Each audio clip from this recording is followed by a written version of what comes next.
Let's talk a little bit about the new record that came out in 2024. I guess it's not new anymore, but it's just incredible. This was kind of a debut for you too, like a label debut, right? It's called The World's Hmm. Weight. Hmm. How was this record different than what you had done independently, do you feel?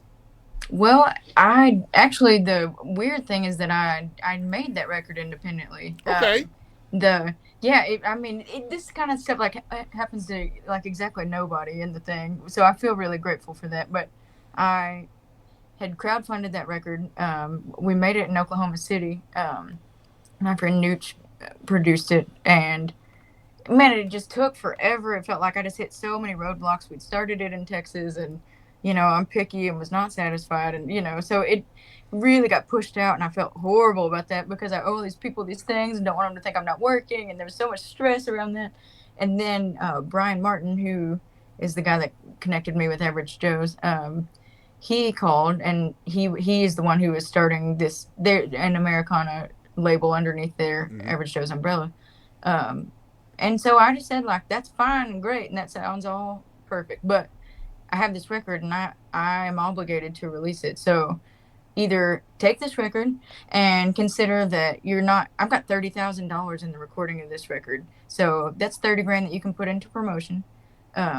Or don't or I'm not coming. Or we'll wait, but I'm releasing this record because I promised it to these people. And they took the record. So I got to make the record I wanted. They mastered it. But outside of that we did everything.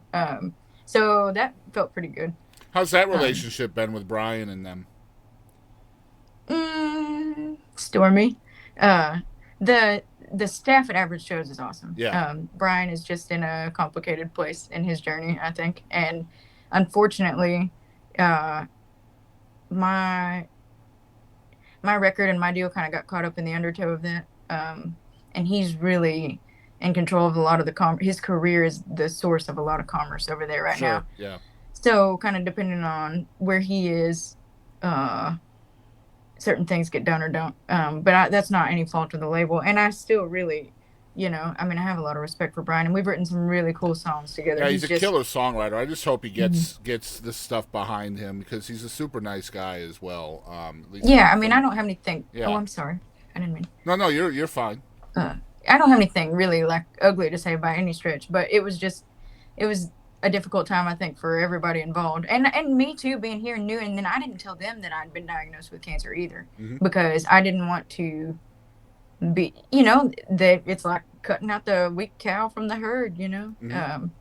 So emotionally looking back on it, I was probably not the easiest because I was extra hell-bent that things were going to be my way. Hmm.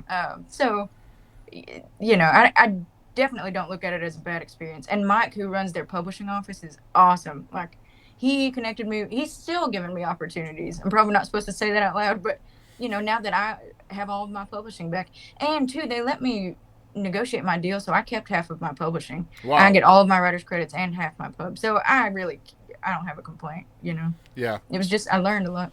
It's just I love the record. It's just a little bit different, Thank you. right? Like it's Hmm. different for Kayla Ray from what I remember. I gotta throw this out there just for folks that may not have heard the song. This is an obscure Kayla Ray song that I'm about to discuss, but it's my favorite one, and I wish more people knew about it. You might remember, maybe not, but my favorite one of your songs is "Dying to Learn to Fly." Um, Oh wow. yeah, just love that song. I believe it was like the last song on a record, wasn't it? Yeah, on my first record Yeah, actually. yeah. Yeah, wow. Yep, my favorite one of all time, man. I hope you guys will check it out there.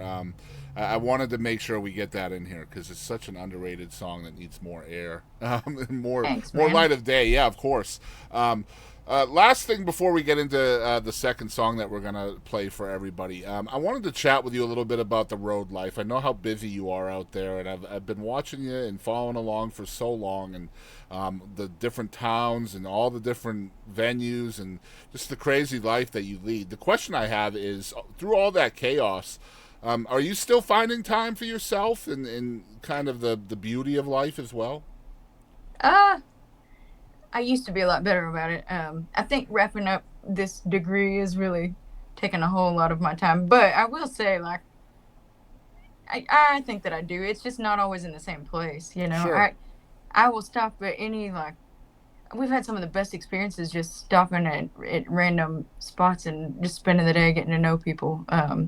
So I definitely could and should be better about it. But yeah, it used to be just that I would just take off and go. I intend to go before too long to a little town called Butler, Tennessee. I finished a song about a woman that their city park is named after, Yep. and I don't know anything else about it really.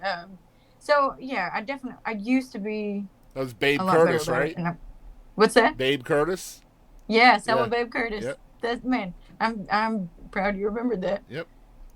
Yeah, I heard the song when you played it in Winsboro last month. I guess it was September. Has it been that long already? Jeez. Yeah, I think Yeah. so. Wow. Man, that's one of the first times I'd played that song out. It's new. Yeah. So Yep. It was a good one. I like it. You actually made me look up the story. So good. oh, Yeah. awesome, Good job on that. good. I'm kind of a history nerd anyway. So Me too. when I hear songs like that, I have to go look. That's what I love about you too. Is just writing about anything you feel like writing about. Right? Like who cares whether it's going to sell or how many people are going to listen to it. Like, I'm just going to write what's my soul, and people like it, then great, man. That freedom of yours is so awesome.